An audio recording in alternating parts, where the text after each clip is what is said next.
Once, long before chocolate eggs and glossy packaging, Easter was something very different. A time of bonfires, of bleeding eggs, of witches in the sky and willow branches striking skin. Today, it's a celebration dressed in pastel, but peel back the sugar-coated surface and you'll find stranger things buried beneath.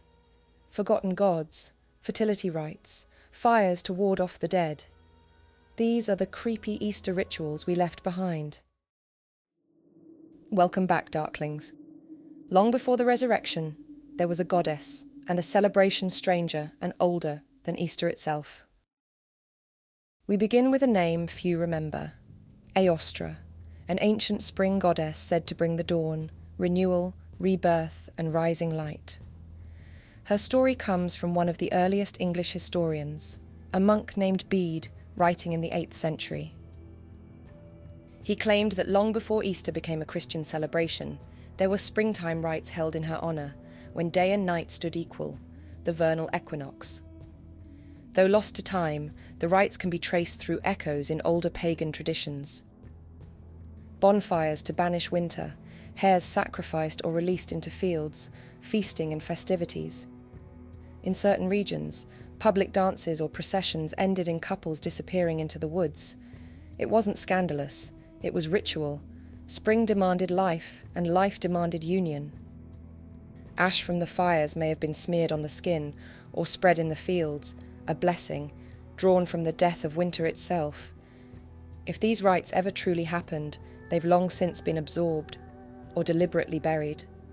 So could the entire festival of Easter bear her name. Some dispute the connection. The Church has long claimed that the word Easter comes from a different root entirely, but the symbols of hares, rabbits and eggs, and the fact that Easter still falls on the first Sunday after the full moon following the spring equinox, all sounds rather pagan. And those symbols? They weren't always cheerful signs of spring. Eggs especially held power.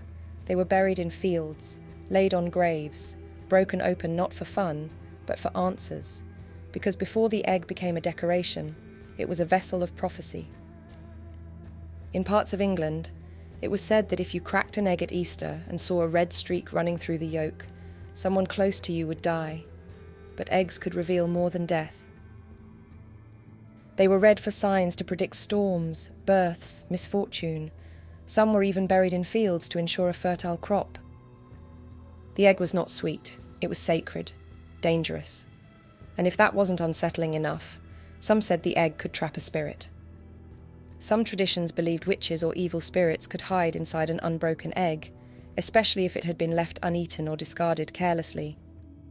There's also the idea that eggshells must be crushed after eating to prevent a spirit, a demon, or even the devil himself from using it as a vessel. In parts of Europe, old sailors would crush eggshells so witches couldn't use them as tiny boats to summon storms. Elsewhere, protection didn't come in the form of crushed shells. It came in fire. In Germany and the Netherlands, villagers built vast bonfires at Easter known as Osterfeuer, spring fire rituals meant to drive out winter and something else, witches. It was said that the flames could purify the land, ward off evil, and even prevent the devil himself from walking among the fields. Was this just superstition, or a remnant of something older? In Sweden and parts of Finland, Easter belongs to the witches. Children dress in rags and scarves, paint their faces, and go door to door for sweets. Not on Halloween, on Easter. It harks back to the belief that witches flew to a place called Blakulla on Maundy Thursday to feast with the devil. So people lit fires, burned birch, drew sigils on their doors. Easter was not just a time for resurrection, it was a time for protection. And not all Easter customs were about fear, some were about desire. In the Czech Republic and Slovakia, Easter Monday brings a strange tradition. Boys roam the villages, whipping girls with woven willow branches. Not to harm them, but to bless them, to ensure youth, beauty, and fertility. In return, the girls offer painted eggs, sweets, or shots of plum brandy. It sounds bizarre, but the willow is sacred, a symbol of renewal, and the act is a living echo of old fertility rites. Similar customs were once found across pre-Christian Europe, where branches, greenery, or even ritualistic beatings were believed to awaken the life force in crops, in animals, and in people. And while humans played out their rites beneath the spring sun, something else was said to roam at dusk. Today we associate Easter with bunnies, small, soft, and sweet, but in pre-Christian Europe, it was the hare that held power. Hares were sacred to spring goddesses like Ēostre and Ostara, linked to fertility, the moon, and mystery. They were solitary, nocturnal, and almost supernatural, appearing at twilight and moving in strange, unpredictable bursts. Unlike rabbits, which weren't established in Britain until the Normans in the 12th century, hares had been part of the landscape for centuries. By the 18th and 19th centuries, as spring festivals softened into something more childlike, rabbits replaced hares in popular imagery. Smaller, cuter, and easier to tame, they were perfect for Victorian postcards and chocolate moulds. But the original creature of Easter was wild, watchful, and not so easily held. Before the bunny, there was the fox. In old German traditions, it was the Easter fox who brought the eggs, not a bunny. Sly, clever, untamed, a creature that belonged to twilight, not sunlight.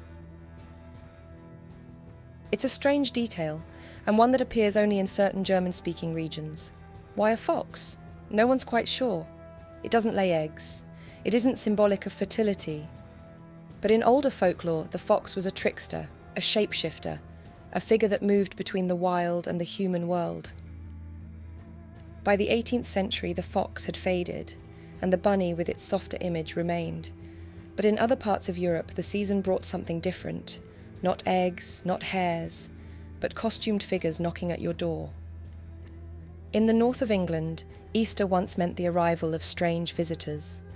Mummers dressed in rags and ribbon, wearing wooden masks or painted faces, went from house to house performing something called the pace egg play. A tale of death and rebirth. St. George would fight the Turkish knight, one would fall, and then a doctor would appear, reviving the slain with bizarre remedies like 3 drops of cat's blood or snail water, adding a grotesque humour to the scene. And always, figures in disguise lingered, masked, laughing, watching. Scholars interpret the play as a ritual of death and rebirth, mirroring the resurrection theme of Easter, but through a much older, more symbolic lens.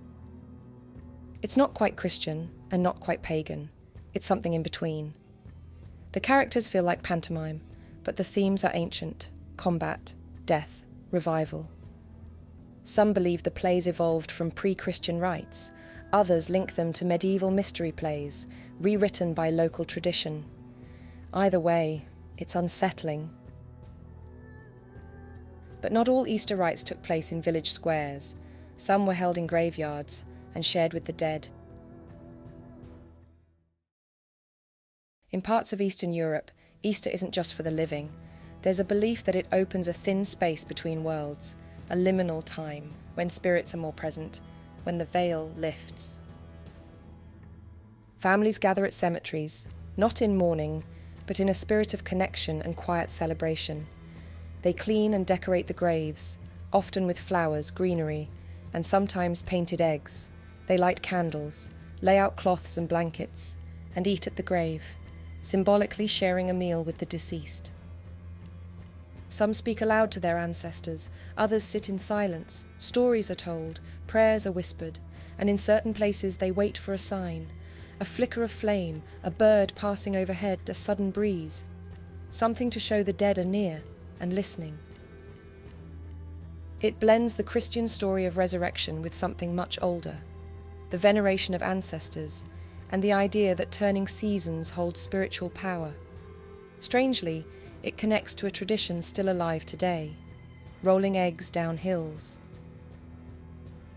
It's still done today, most famously in the north of England and Scotland, where families gather on Easter Monday to roll hard-boiled eggs down grassy slopes.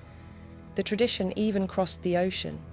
Since the 1870s, the White House Easter egg roll has turned it into a national event in the United States. In parts of Central and Eastern Europe, similar games appear, sometimes chasing the egg, sometimes watching it roll as if it had a will of its own. The Christian version of this is clear. It symbolizes the stone being rolled from Christ's tomb, simple, symbolic, and rooted in resurrection. But not everyone agrees. Some say the meaning runs far deeper and far older. The egg represents the sun. The roll is its path across the sky.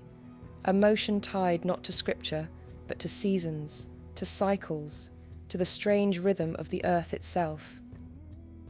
Some even interpret the egg rolling as an echo of Northern English folk beliefs, where eggs were said to chase people in dreams, a strange and vivid omen that something bad was coming, not just a game, but a warning. They say Easter is about life, but maybe, just maybe, it has always been about what lies beyond it. And if you think that's eerie, wait until you hear about the sinister origins of playground games. Click here to watch it next. See you in a future video.